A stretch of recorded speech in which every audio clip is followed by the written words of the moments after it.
नमस्कार, स्वागत है आप सभी का एफएम न्यूज में। मैं हूं आपके साथ सुनील चौहान। 1 अप्रैल से बदल रहे हैं एटीएम के नियम। आपको बता दें, क्यूआर से आप पैसा निकाल सकेंगे। 1 अप्रैल से देश भर के बैंक एटीएम से जुड़कर कई बड़े बदलाव करने जा रहे हैं। ये बदलाव नए वित्तीय वर्ष की शुरुआत के साथ लागू होंगे। बड़े निजी और सरकारी बैंकों ने जो नए नियम घोषित किए हैं, उनका असर कैश निकालने की सीमा, एटीएम ट्रांजैक्शन चार्ज और एटीएम से पैसे निकालने के तरीके पर पड़ेगा। हर महीने की पहली तारीख कई मायनों में महत्वपूर्ण होती है, क्योंकि इस दिन कई बड़े नियम में बदलाव लागू होते हैं। इनमें से कई बदलाव सीधे आम लोगों की जिंदगी को प्रभावित करते हैं। इसके अलावा 1 अप्रैल से नया वित्तीय वर्ष शुरू होता है, इसलिए ज्यादातर संस्थान इसी समय अपने नियम और नीतियों में बदलाव करते हैं। 1 अप्रैल से देश भर के बैंक एटीएम से जुड़े कई बड़े बदलाव करने जा रहे हैं। ये बदलाव नए वित्तीय वर्ष की शुरुआत के साथ लागू होंगे। बड़े निजी और सरकारी बैंकों ने जो नए नियम घोषित किए हैं, उनका असर कैश निकालने पर पड़ेगा। सीमा उनकी होगी, क्या कितना एटीएम ट्रांजैक्शन चार्ज होगा, ये सब कुछ डिसाइड होगा।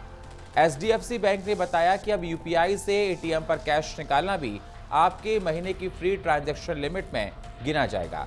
पहले यूपीआई आधारित एटीएम निकासी अलग गिनी जाती थी, अब इसे सामान्य एटीएम ट्रांजैक्शन जैसा माना जाएगा। यदि आप अपनी फ्री लिमिट पार करते हैं तो आपको 23 रुपए प्रति ट्रांजैक्शन टैक्स अलग देना होगा। दरअसल एचडीएफसी एटीएम पर 5 फ्री ट्रांजैक्शन लिमिट मिलती है, वहीं दूसरे बैंकों के एटीएम पर मेट्रो शहरों में 3 फ्री ट्रांजैक्शंस और नॉन मेट्रो में 5 फ्री ट्रांजैक्शंस मिलती हैं।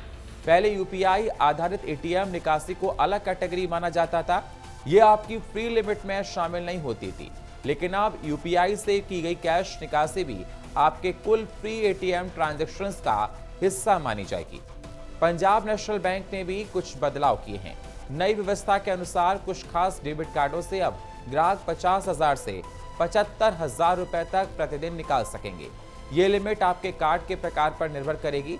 पंजाब नेशनल बैंक ने कुछ खास डेबिट कार्डों की दिन भर की कैश निकासी सीमा बदल दी है। कुछ डेबिट कार्ड जिनमें पहले से 1 लाख तक निकासी की अनुमति थी, उनकी लिमिट अब कम कर दी गई है।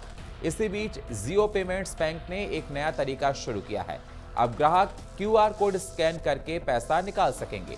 बैंक के प्रतिनिधि एक यूपीआई क्यूआर कोड देंगे, ग्राहक अपने मोबाइल से क्यूआर स्कैन करेंगे और यूपीआई ऐप में पेमेंट को अनुमति देंगे। इसके बाद उन्हें नकद मिल जाएगा और ये सुविधा कैश निकालने की प्रक्रिया को और आसान और सुरक्षित बनाती है।